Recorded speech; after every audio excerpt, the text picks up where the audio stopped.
What is up, guys? In today's video, I'm going to be going over what I think the best season in Fortnite Chapter 3 is. So this chapter is shorter than others. We only have 4 seasons, but I'm going to quickly go over what I think was good and bad about each of them and explain why I think the season I think was the best is the best. If you guys do enjoy this video, remember to give it a like, subscribe if you'd like to see more, and comment down below which season you think was the best season in Fortnite Chapter 3 and why.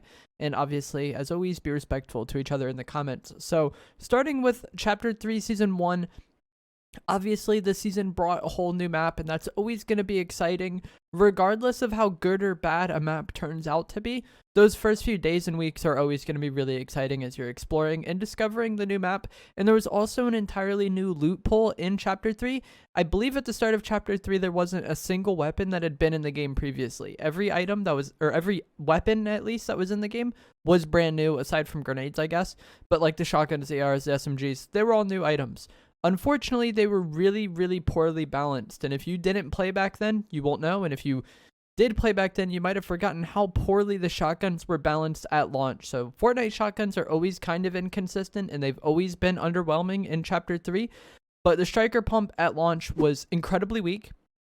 I don't think it hit for 185. I think it was even weaker than that potentially. And it was really slow. I think even at the start of the chapter, there was people who kind of ran double pump as a joke.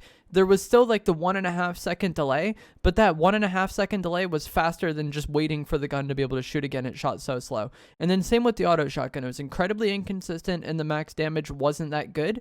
And Fortnite always pretty much revolves around the close range fighting in game, especially in build mode, and we didn't have zero build at this time. So the shotguns were terrible, and then we had the Stinger SMG, which was one of the most overpowered SMGs we had seen in the game at that point in time. Incredible fire rate, incredible hip fire accuracy. Again, if you didn't play during the season, you won't know. The Stinger SMG ended up getting nerfed during the course of the season and after the season. So if you started in Season 2, like I'm sure many of you did for zero build, you probably won't know what Prime Stinger SMG was like. And then same with the MK7. It was kind of cool to get the first-person perspective assault rifles, but this weapon was ridiculous. You would fry people through walls with it. You would beam people really consistently. I believe going from Season 1 to Season 2, they reduced the damage by 4 for every rarity. So in Season 2, they had it again, and it was still a really good weapon despite being heavily nerfed. That's just how ridiculous the MK7 and the Stinger SMG were. So this made the meta in Chapter 3 Season 1 really bad because the spray weapons were like 10 out of 10 insane, and the shotguns were probably the worst state that we've ever seen shotguns in Fortnite ever before. So it just made a really like not fun meta. They also ended up bringing back the grenade launcher in this season, and it was reworked and it was really overpowered and annoying. The heavy shotgun got added this season, which hasn't been seen in Chapter 3 since, but it was completely reworked from the Chapter 1 version and actually shot slugs. There was no pellet spread. It shot one projectile, and you either hit the person and did, I believe, like almost 100 guaranteed damage or like 170 to the head, or you missed. And it was a really fun gun to use. I think it would be really good in zero build. It just wasn't the most practical in build mode because of how like building and editing works. It's not like you have time to make sure and like ADS and make sure you're hitting the shot, but this was a really fun and rewarding weapon to use. Sliding was added in Chapter 3 Season 1. This was a new mechanic for Chapter 3, which was really nice. And they also added the Spider-Man web slingers this season, which were really fun to use and really good. But at the same time, it warped the game so much that if you didn't have one, the game felt unplayable. They had 80 uses. And with the Spider-Man web slinger, you could web and then shoot right away. You didn't have to wait until you landed the ground and hit the ground. That was one of the ways they nerfed it when it became the grapple glove. And this didn't spawn from chests. There was just set Spider-Man spawns around the map. I'll have a map of it on screen now. There's just a few backpacks that could spawn in these locations. And whether or not they spawned was kind of random. You might have 3 spawn in one game. You might have 1 spawn in one game. And this really changed the game because people ended up landing on them because of how important this item was. And if you didn't get a Spider-Man web slinger, the game felt almost unplayable because everybody you fought would just web away from you. And you really couldn't chase them or keep up with them in any way. So while the Spider-Man web slinger was really good and really fun, it changed the game so much that the game revolved around it so much that it was really just awkward to play, especially in team game modes. If you only have one web slinger between the two of you, like what do you do with that? You know what I mean? So I don't know how I feel about this item, but I thought it was a lot better when they brought it back, which we'll get to later on. The final thing I want to talk about for the season is it was pretty long with not an absurd amount of updates. They did end up like balancing some of the weapons and making the shotguns a bit better. and making the spray weapons a bit worse, but it still was just really unbalanced the entire season. And like the auto shotgun and the striker pump didn't feel good until season 2, which is the season that added zero build. And I think this was one of the best paced Fortnite seasons we've ever had. Each week, pretty much the 7 and the IO were fighting over territory on the map, and the map would be changed as a result of that. And as the 7 reclaimed different POIs, there's also updates pretty much every week, and it was a really short season. So the pacing of season 2 was just incredible, along with the fact that it added zero build was really hype for a lot of players, and it brought a lot of new players into the game. Regardless of how you feel about zero build, it was a really big deal and a really positive effect for the game.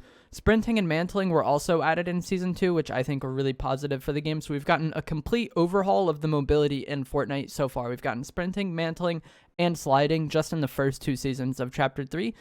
But once again, the meta this season wasn't the best. We had the drum shotgun, which dominated zero build, and it could be annoying in build mode. I didn't mind it as much in build mode, though. And the combat SMG was incredibly broken in both modes. It was really frustrating that the number one complaint most of the community had in Season 1 was that the spray meta was just not enjoyable to play. And then, as a response to that, Epic brings out an even more overpowered SMG. We also got the Striker Burst Rifle in the season, and it was really overpowered. They ended up nerfing it over the course of this season and Season 3. Despite the nerfs, it was still one of the best weapons in the game. So that's just how broken, or how kind of good the Striker Burst was at launch. The tanks and the battle buses were also added this season, which I thought was a huge negative for the game, and I didn't like playing around the blimps too much. So Season 2 was a good season. Definitely top tier, I would say. Top half of this chapter, I would say, but it wasn't without its faults. They did end up buffing the shotguns, I think, in the last week or 2 of this season, and that was probably the best the shotguns had been in Chapter 3. The striker pump and the auto shotgun both got buffs, and they were both really enjoyable to use and, like, you know, solid weapons that didn't have weird quirks to play around. Kind of like how, like, the Prime and the Ranger, you have to either, like, play around the fully loaded or reload it after every shot. The striker pump and the auto were just good, and they were enjoyable to use after they got buffed. It just took several months to get to that point, to where they probably should have launched at that point. So now we're going into Season 3. Oh, there was also the Collider event in Season 2, but for this video, I'm focusing mainly on gameplay. So the Collider event was cool. It was fun, but didn't really affect the day-to-day gameplay of that season too much. And that's also why I'm not really covering the battle passes or any sort of cosmetics in this video, talking mainly about, like, the gameplay changes. So Season 3 brought the reality tree to the map and the saplings, which I know a lot of people loved the saplings. It's a pretty cool mechanic, and it'll be interesting to see if they carry that over to the new map in some way. Obviously, the reality tree probably won't be a part of the new map, but if there will be something that you can kind of plant at certain areas to get loot from consistently, I think that would be pretty cool. They also added riding animals, I believe, in Season 3. I don't remember if it was 2 or 3, but they added riding animals at some point. They removed the tanks. The battle buses were still on the map, but they were less prevalent than they were before. But the meta was a bit better in Season 3. The combat SMG was there at the start, but they ended up removing it from the game. But there was some less desirable items in the game, like the charge SMG, the 2-shot shotgun.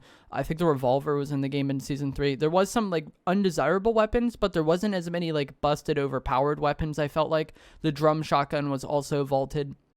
And the grapple gloves came back. So they took the Spider-Man web slingers and made it much more balanced, because you couldn't shoot while you were in the sky. You had to land, so you couldn't just, like, get on top of somebody and make the most random engagement possible in a build fight. And it only had 30 uses, and you got it from set loot spots. You didn't have to land at a certain spot to, like, guarantee you were going to get it from the game. So I think the grapple glove is honestly one of the most balanced and, like, most positive mobility items they've ever had in the game. Someone just tried to straight run from you with it, you could shoot them out, and there was a limited amount of uses. And the cooldown time, and they also just kind of ape you with it. So I feel like the grapple glove is a really positive item for the game, and it's unfortunate that they ended up vaulting it in Season 4. This is also when we got the Dragon Ball Z update, which added the Nimbus Cloud, and I think the Dragon Ball update was probably the most fun in Chapter 3. I know a lot of people disliked the Kamehameha, but I really didn't mind it.